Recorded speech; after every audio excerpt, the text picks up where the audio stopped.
दोस्तों साल 1923 जापान के अकीटा रीजन में एक छोटा सा पप्पी पैदा हुआ जिसका नाम रखा गया हैचिको। थोड़े ही दिन बाद इस छोटे से पप्पी को टोक्यो यूनिवर्सिटी के प्रोफेसर हाइडी सिबारो ने अडॉप्ट कर लिया।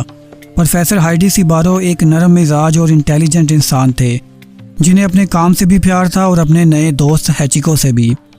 हर सुबह प्रोफेसर अपनी ट्रेन पकड़ने के लिए शिबुया स्टेशन जाते और हैचिको उनके साथ स्टेशन तक चलता। फिर शाम को जब प्रोफेसर वापस आते तो वो वहीं गेट पर उनका इंतज़ार करता। ये रूटीन हर दिन का हिस्सा बन गई। स्टेशन के लोग, वेंडर्स और पैसेंजर्स सब हैचिको को पहचानने लगे थे। एक छोटा सा डॉग जो रोज़ शाम को अपने मालिक का इंतज़ार करता था। लेकिन एक दिन साल 1925 में सब कुछ बदल गया। प्रोफेसर अपनी क्लास के दौरान हार्ट अटैक से अचानक मर गए और वो कभी वापस नहीं आए। लेकिन हैचिको ने इस बात को कभी समझा ही नहीं। इसके लिए हर दिन वही रूटीन थी, सुबह घर से निकलना और शाम को स्टेशन के गेट पर बैठकर अपने मालिक का इंतज़ार करना। दोस्तों वक्त गुजरता गया, दिन महीने बन गए, महीने साल बन गए, लेकिन हैचिको ने 9 साल 9 महीने और 15 दिन तक एक ही जगह बैठकर अपने मालिक का इंतज़ार किया। चाहे बारिश हो, ठंड हो या गर्मी, वो हमेशा इसी जगह पर होता। लोग कहते जब कोई ट्रेन रुकती तो वो हर शख्स के चेहरे को देखता। शायद कहीं इन्हीं में से प्रोफेसर हाइडी सिबारो लौट आए। शुरू में स्टेशन के कुछ लोग इसे भगा देते थे, लेकिन आहिस्ता आहिस्ता वो सब भी इसकी कहानी का हिस्सा बन गए।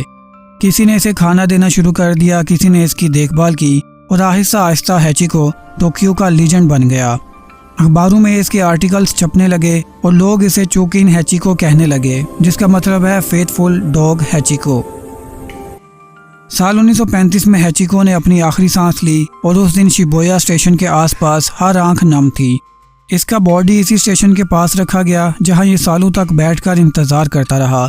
जापान की गवर्नमेंट ने इसकी लॉयल्टी को सैल्यूट किया और इसके होनर में ब्रॉन्ज स्टैचू बनाया गया। ये स्टैचू आज भी शिबुया स्टेशन के सामने खड़ा है, जहां हर दिन लोग रुककर एक वफादार दोस्त को याद करते हैं। दोस्तों हैचिको की कहानी सिर्फ एक कुत्ते की कहानी नहीं, बल्कि एक मिसाल है कि मोहब्बत और वफादारी किसी इंसानी ज़ुबान की मोहताज नहीं होती। वो एक जज्बा है जो दिल से निकलता है और वक्त, फैसले या मौत भी इसे तोड़ नहीं सकती।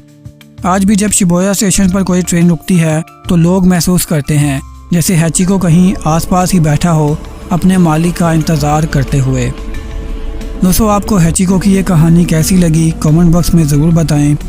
वीडियो को लाइक करके चैनल को सब्सक्राइब कर दें। आपसे मिलते हैं अगली वीडियो में।